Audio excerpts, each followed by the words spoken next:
okay? The Neo-Sophists.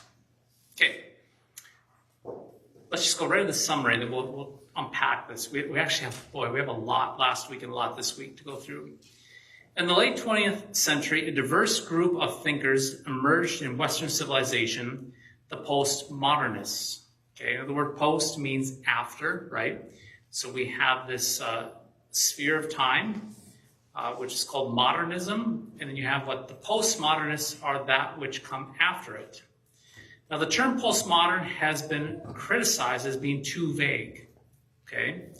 So this term has been criticized as being too vague, a catch-all for society and so forth. And so I'm going to share how I like to talk about these individuals, and even my way of describing this, there would be philosophers that would push back on the way that I'm describing this, but I'm going to share it because I think it's helpful in processing from a big perspective, and that is to call these new diverse thinkers that emerged in the 20th century as not sophists, but neo-sophists. Now, the term for neo, the term and the word neo means young, new, or recent. Now, you can recall we talked about the sophists would have been about, I would say it would have been probably lesson 2, lesson 3. So we're talking a couple months ago. And if you recall, one of the sophists, the main sophist was a guy named Protagoras, right? And so Protagoras was one of the main sophists. And he said that man is the measure of all things, if you can recall that lesson. I think it was lesson 2, we talked about Protagoras. So now, when I say sophists, I'm saying these are the new sophists. Now, attaching the term neo to the term sophist, we're showing that what is advocated in postmodern thought is really not new but old. Okay, so it's old. When I say old, it has an echo back to the sophists of Protagoras, but I actually wrote the word neo, new, that it's young or recent. Okay, so we would say this thought is new to our culture right now, our Western civilization, but it's not new. It's of old. It has roots that are old. As we know from Solomon, there's nothing new under the sun. All the errors that we have today are just recycled errors, recycled heresies. Okay? So, let me push on here, talking about the tenets. Now, the word tenet means beliefs or teachings. So, the tenets of Neo-Sophists. So today's Neo-Sophists or postmodernists are often suspicious of traditional claims about truth, objectivity, rationality, universality, and the stable meaning of words. So the term Neo-Sophist is not a standard label, again, for all postmodern or post-structuralist thinkers, but it can be useful as a comparative term because some modern thinkers share important similarities with the ancient sophists. Like Protagoras, they tend to question whether human beings have access to truth in a way that is completely objective, universal, independent of language, culture, history, and perspective.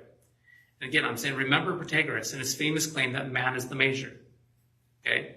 So it's the same ethos, the same spirit, the same flavor, the same school of thought, okay, the same department, if you will. So the comparison, again, with Protagoras is not exact, but the similarity lies in the notion that truth or knowledge may be conditioned by the standpoint of the knower. And that goes back to, as we talked about, well, it may be true for you, but it's not true for me. Okay, deconstructionism. Okay, right away, when you hear that word deconstruct, what does that sound like? What does it mean? If I say deconstructionists, what do the deconstructionists do? Something, take it apart. Take it apart, yeah. So, briefly spoken, it is a whole lot harder to create order than it is to deconstruct. A very simple application of this is, I remember being in Southern California with a youth group. This is 20 years ago. With the youth group, we're on the beach. I said, let's build a sandcastle. We had this humongous sandcastle about the size of all these desks here. Humongous. We had like 30 people building it. And we did this magnificent, huge castle. And there was a kid in the next party next to us on the beach. He kept on looking at us, and I knew exactly what he was thinking by the way I looked at him. I'm like, he wants to destroy it. And he even came over, tried to start help, and I saw his foot move, and I looked at him, I said, no, don't you dare. Because I knew he just could not resist. He wanted to destroy it. By the time we got done, I asked him, do you want to keep it or destroy it? And they're like, well, we're going to be leaving, let's destroy it. And I'm like, yes, let's do it, because I wanted to have us destroy it, not let the kid destroy it. So we destroyed it, and he was very sad, because I think he wanted to destroy it. But I'm like, I didn't want to give him the satisfaction. That's petty of me, but that's the way it was. Now, how long did it take us to construct that? 2 hours. How long did it take us to deconstruct it? 30 seconds. Yeah. Anyone can deconstruct. Deconstructionism is easy. Constructing is difficult. Okay? So I do have a critique on deconstructionists, that it is very, very easy. Okay, so let me explain to you what we mean by deconstructionists. And this is one of the primary things that Neo-Sophists do. They deconstruct. They tear down. Now, there's a reason why they tear down. Western culture has historically placed great confidence in reason, rationale, order, stable meanings, universal categories, and the possibility that reality can be adequately represented through language. Neo-Sophists argue that Western philosophy has repeatedly searched for some central principle, foundation, origin, or presence that can guarantee meaning. And this tendency is often associated with logocentrism, logocentric ideology. Now that comes back to, if you think about that, the Logos from Heraclitus. John talks about the Logos, that there's a central feature of the cosmos, a hub that holds it all together. And so the Neo-Sophists understand that there's a logocentric nature to Western civilization. Now, when I say logocentric, that means even non-religious community, even the secular community in America still abides to a logocentric worldview. Okay? And I would actually argue that many in our society, they're riding on the coattails of the fruits of Christianity promoting a logocentric worldview. But there again, too, you can also say that Heraclitus and Socrates and Plato, they advocated for a logocentric worldview too as well. They just did not apply it necessarily to Christ. Okay, so in that way, we would say that Aristotle, Plato, and Socrates, they are friends, right? Whereas Protagoras would be an enemy, per se. And so one of the things that Neo-Sophists hope to accomplish is the deconstruction of a logocentric worldview of Western thought. As an example, the Neo-Sophist has argued that the presence of a logos has created what they are calling a binary opposite, or binary oppositions. Now, hold with me, this is technical but important. That is to say, a logocentric culture has a way of creating things in a binary pair, such as presence or absence. See how that works? Speech, writing, identity, difference, nature, culture, reason, emotion, good, evil, heterosexual, homosexual, heaven, hell, good, bad, capitalism, communism, winner, loser, and so forth. These all make sense, right? We keep on going. I mean, there's tons of them, right? But we tend to think in binary opposites. We put on each side. Real simple. Let me just share this. If I say Green Bay Packers, you say Minnesota Vikings. We do it, right? We tend to do binary opposites, right? If I say Ford, you say Chevy, right? If I say Democrat, you say Republican. You see, we do that. That's how we think. Okay? Now, according to deconstructive critique, such pairs often become more than simple distinctions. They become hierarchies. This is really big for the postmodernists, the deconstructionists, or the Neo-Sophists, as we call. They view them as being hierarchies in which one side is treated as primary, normal, rational, natural, desirable, or authoritative, while the other side is treated as secondary, abnormal, undesirable, undesirable, or inferior. So they will say that there are binaries, and then what we have a tendency to do is our logocentric nature of viewing things will take one of the binaries and elevate it higher than the other. And so this is important here. So the deconstructionists attempt to expose and unsettle these hierarchies. And many times will attempt to reverse traditional hierarchies in order to draw attention to the term that has historically been subordinated. What has happened with, this is the easiest way to explain this, you have heterosexual and you have homosexual. That is viewed as a binary. And they would look at culture, if they were to look at that and say one has been given a hierarchy that is heterosexual, is elevated above homosexual, and therefore, in order to show that one has been subordinated, you have to then intentionally what? Prop up the homosexual one to elevate it, to bring it to an elevated status so it's not only on par with heterosexual, but perhaps even make it better to tip the scale. Now, this is important. The final purpose of deconstructionism, however, is not simply to declare the formerly inferior term superior. This is huge. Now, my understanding of this, the reading I've done on this, their goal is not to take category A and category B.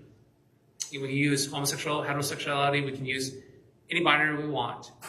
But their goal is not to take, if this one is high and this one is low, their goal is not equality, okay, which we hear a lot about. It is actually not equality, and it's not even what? Elevating this up and this high. It is to actually elevate the subordinated up so high that it breaks the binary. Their issue is not necessarily the hierarchy, the issue is the binary to begin with. That makes sense?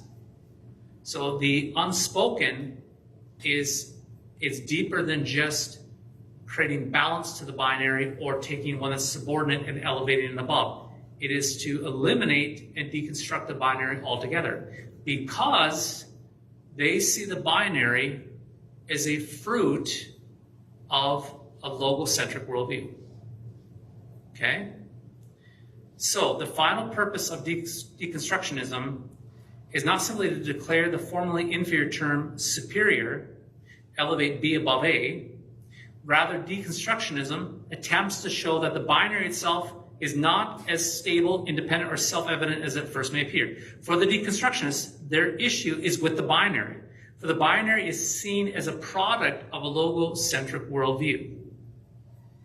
Okay, I'll pause there. I'm going to be very, very blunt.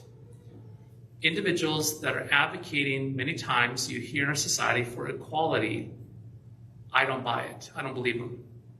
I believe it's more than that. Okay? I believe it's way more than that.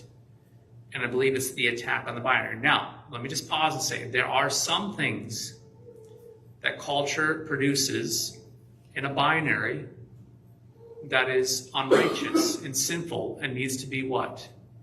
Corrected. Okay? There are some things in culture where there are things that put in a binary and they're sinful and they're wrong and they need to be eradicated. I get that. But there are things that are trying to be deconstructed by the Neo-Sophists right now that the Holy Scripture shows as a binary. Does that make sense? The Christian response. From a classical Christian perspective, however, an important question immediately arises. Are all binary distinctions merely products of language, culture, or power, or do some distinctions correspond to the realities established by God himself? Okay? We're going through Genesis right now in our adult Bible study and women's Bible study. And when you open the opening chapters of Genesis, you see land and sea, you see night and day, right? You see male and female. You get to chapter 3, or chapter 4, you see Cain and Abel. We saw binary tonight in the divine service. tax collector and the Pharisee. So we see these binaries everywhere in the scripture. They're everywhere. You've got heaven and you've got hell. You've got God and you've got Satan, right? You've got righteousness and sin. You've got faith and you've got fear, right? So you can go through the Bible, you can find binary opposites everywhere in the Bible, okay? But if you're attacking the binary altogether, then that would what?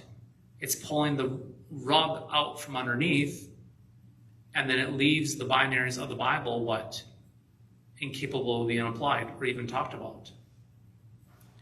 And so I would challenge you when we're talking to somebody who's a postmodernist and you give them a binary, oftentimes the reason why they won't even engage is because they're not going to recognize the binary to begin with. That makes sense? So, Christianity can readily acknowledge that sinful human beings do indeed create false hierarchies, false binaries. They misuse language. They distort categories. They elevate cultural customs into supposedly universal truths. But Christianity cannot conclude from this that every distinction is merely a construct of culture or unstable. Scripture presents certain distinctions as grounded in reality because they're grounded in the will, the nature, the revelation, the judgment of God. Creator, created. Truth, falsehood. Righteousness, sin. Life, death. Belief, unbelief. Heaven and hell. These are not merely linguistic oppositions. They're not just like simple words. They're not invented by Western culture. They actually correspond to realities revealed by God. They actually belong to and are instituted by the Logos.